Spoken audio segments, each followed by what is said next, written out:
All right, so tonight we're here for a public hearing for proposed site G-0017, a grow out site in Lower Laguna Madre.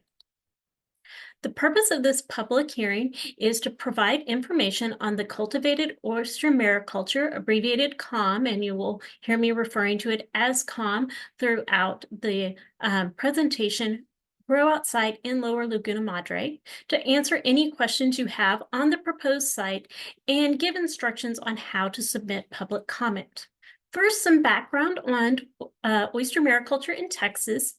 TPWD permits the activity of cultivated oyster mariculture for grow-out sites, often referred to as farms, and nursery hatchery facilities.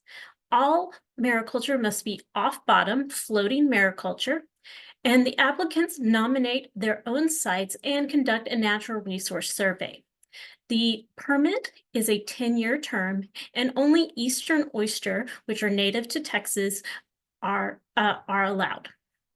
Quickly, some types of gear for those off-bottom maricultures that you may see are floating bags. So these are mesh, but it's large hole, 2 to 6 millimeter mesh holes, sturdy duty plastic bags that are about 3 feet long, maybe 2 feet wide, that have floats on them and are attached to main lines in the water. So they kind of float at the surface, or they're flipped over where their floats are on top and the oysters are under the water in what we call the feeding position. The next most common type, or the most common type we currently see in Texas, are floating cages. So those are larger, hardwired cages. The wire is coated that contain those mesh bags. The mesh bags for these are generally a bit smaller than the floating bags. And again, these cages have large floats, pontoon-looking floats on the bottom. And that usually the oysters are down in the water column and that upper surface with the pontoons up, but they may be flipped over in a desiccation position, which farmers used often to reduce biofouling on the cages and allow dry out some of the algae and other encrusting things that may be growing on the cages, and have crabs and other invertebrates that may be within the cages fall out. Cleaning is also done beyond this on land, but that is common practice. The third most common type of off-bottom gear are adjustable long lines. So these have poles, and one line like the others, but this line, each of these, what they call baskets, are on that line, and the line is moved up on positions on the poles. There's clips on those poles. And so there's a feeding position that's just below the surface of the water. There's a drying position where those baskets would be out of water. And then usually there's a very bottom position in case of a storm event in our area. In more northern areas where there may be ice, that bottom position to put down close to the bottom those baskets to protect them. An annual fee for this permit is based on the size of the site, and before any activity may begin, while TPWD is the umbrella agency, applicants must also get authorizations from other agencies, such as a surface lease from Texas General Land Office, a water discharge authorization from Texas Commission on Environmental Quality, go through a review by the Army Corps of Engineers that heads up the federal view, and it can be sent out to those other federal agencies such as NIMS and U.S. Fish and Wildlife, and then get a marking designation and a patent from the U.S. Coast Guard, as the sites must be marked for that. And that patent also puts those corner markers, or whichever the Coast Guard deems most appropriate, at a minimum 4 corners marked, and then those get added to charts. we do have an active use criteria wherein farmers must stock a certain amount of seed based on the size of their permitted site per year. Year-round harvest is allowed. However, harvest must comply with all Texas Department of Health and State Service regulations. So if an area is closed to wild oyster harvest for management purposes, such as what TPWD management closures, Mariculture can still go on and harvest from Mariculture. However, if an area is closed by Department of Health due to human health reasons, harvest may not continue at Mariculture sites. And just a little bit more about Department of Health and how that works here. Oysters are regulated by many agencies, both state and federal. The Department of Health and you'll hear me talk about water classification, that is done by the Department of Health, and it applies to harvest of oysters or other molluscan shellfish. So Department of Health samples the water bodies in Texas for various concentrations, and they do that continuously. Based on the samples, they have classified the water bodies for the harvest of oysters that are used for consumption. Classifications are approved, so generally those waters are fine for human health and are generally always open. Conditionally approved, those areas may be more upper bays where there's a lot of freshwater influx, and so after large rain events within the watershed, areas can be closed temporarily while things flush out. There are restricted waters that are no harvest is allowed from, and that's based on both toxins that may be in those waters and viruses or bacteria. There are prohibited waters, which is another level even beyond restricted. Again, you cannot harvest. And then unclassified waters. So those waters have not been evaluated. Usually, maybe there haven't been oysters there in the past or commonly used, more upstream in a bay system or private areas. And unclassified waters for mariculture purposes are treated as prohibited. Water classifications do not have impact on recreation or access or any other activities within those waters unless that recreation activity is harvesting oysters. So TPWD is not involved in the water body classification for human health. For more information on this, please visit the Texas Department of Health and Human Services website. So our proposed site, G-0017, is an oyster grow-out site. So this is where oysters are taken from the smaller oyster seed size and grown up to a harvestable size and then harvested and sold for consumption. It's located in Lower Laguna Madre, that shellfish harvest area TX34, and those are approved waters. It is a 1-acre site. For reference for a vicinity map, it's down in the tip of Texas. There is the Lower Laguna, I have a star there, kind of get a wider zoom out, and then the next map shows the relation to the shoreline. The proposed route map for this location, there are 2 proposed routes, the main one coming from the marina over here across the water to the site, or coming from an alternate marina, again, through the water, not accessing from shore. Operation plan summary.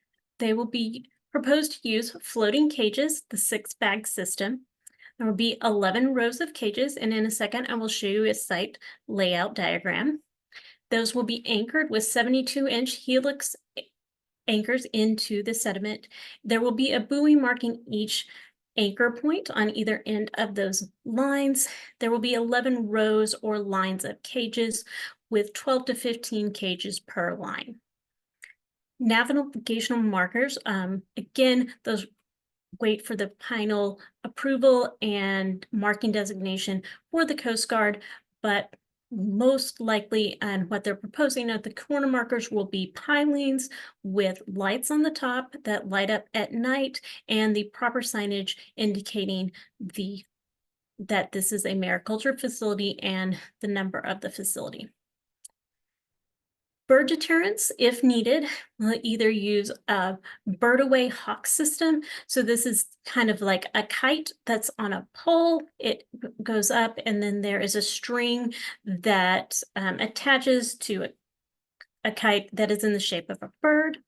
The other option are using large zip ties that act as spikes that stick up off of those floats. There's an example picture there. So there's large heavy gauge zip ties that are attached on, and they stick up to make landing on that less appealing. Some similar you may have seen on buildings, spikes along the edges of the buildings, but since these cages are manipulated by the applicant, having rigid spikes could be dangerous. For their site layout, again, this 1 acre site, they will have rows, lines of cages with,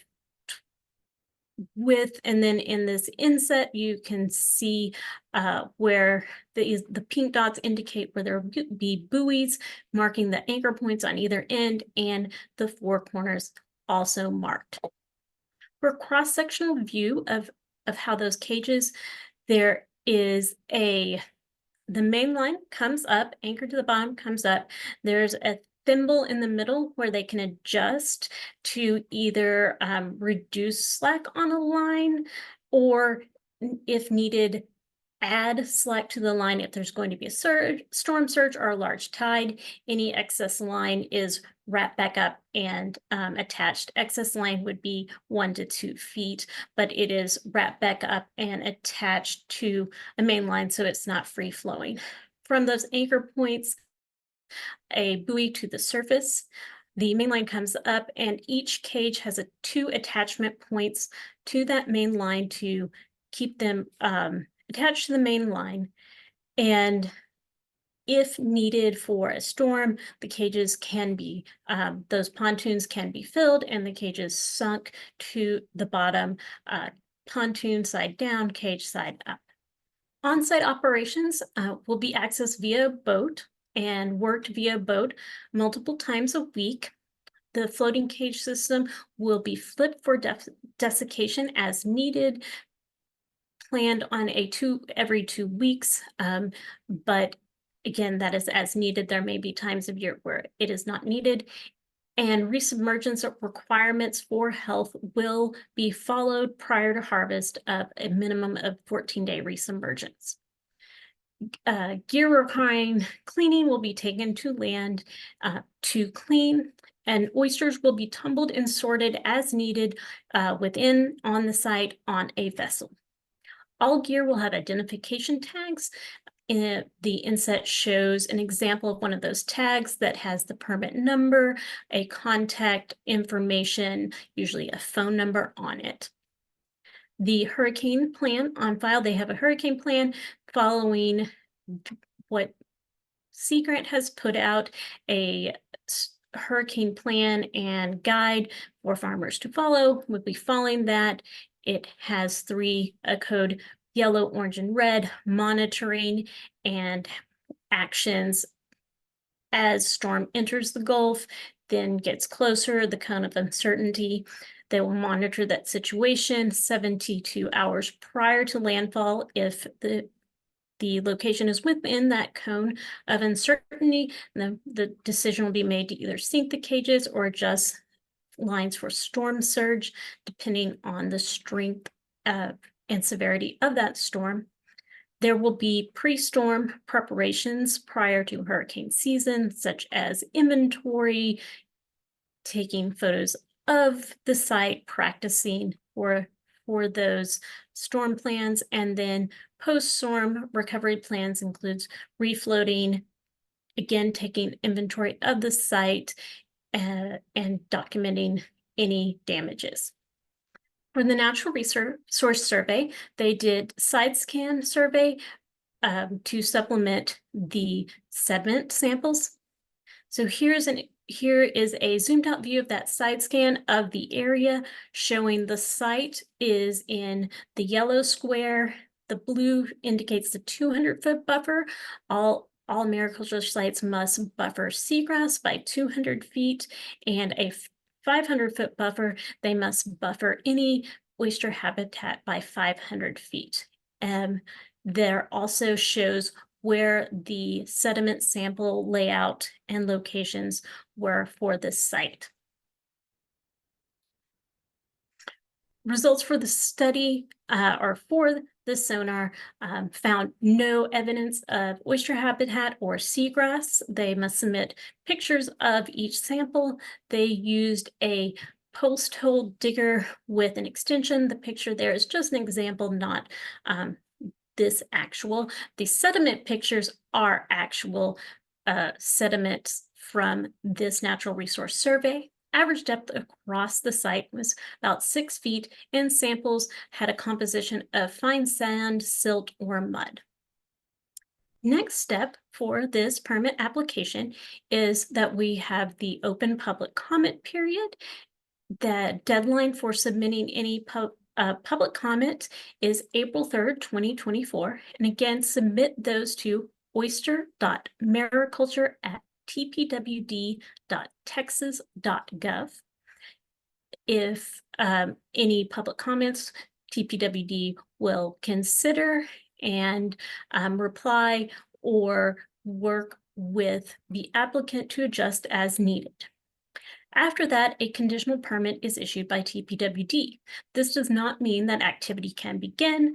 Mariculture activity cannot begin until we give the final permit authorization. But what the applicant does is take that conditional permit and goes and gathers those other agency authorizations, and many agencies, such as our state agencies, look for that conditional permit, knowing we have reviewed it, it has gone through that public comment period, and they are also supplied with the various aspects we look at, such as what buffers we include or must be included, conflicts, and considerations.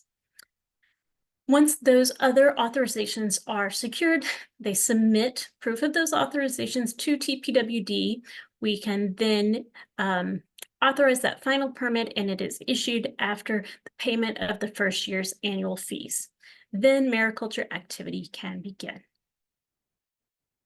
So I'm going to take a moment, and if you would like to ask any questions, again, type in that Q&A box and we'll answer that. I'm going to leave our next screen up with the information about where to submit public comment if you would like, and we'll just give it a second. Some of you may be typing, so we'll give it a second for any questions that might come in. Okay, I'm not seeing any questions. However, if after this presentation you do think of a question or would like more information, you can email that oyster.mariculture@tpwd.texas.gov for those questions, and again to submit public comments. I will now hand it back to Holly, that's going to give few reminders before we wrap it up tonight.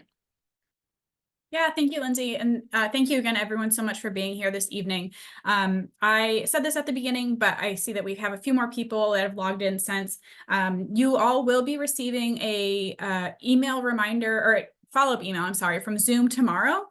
Which will include that email address, the oyster.mariculture@tpwd.texas.gov email address, as well as a link to our YouTube channel where a recording of this webinar will be posted, and the link to our Oyster Mariculture website if you're looking for any additional information there. So thank you again so much for joining us this evening. Thank you to our Parks and Wildlife staff who made it online as well, and we will see everyone next time.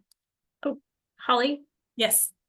Sorry, I forgot to mention that also I will be putting a link to this recording within the Oyster Mariculture website on TPWD, our ArcGIS map that contains all the information about the sites. That's where you can also go in and zoom in to look at a location for all of our pending, conditionally permitted, and fully permitted sites. And I'll put a link to this recording there. So if other people, may be interested, it will be there. Perfect. Thank you so much, Lindsay. And thank you again, everyone, for joining us. We'll see you all next time. Bye, everyone.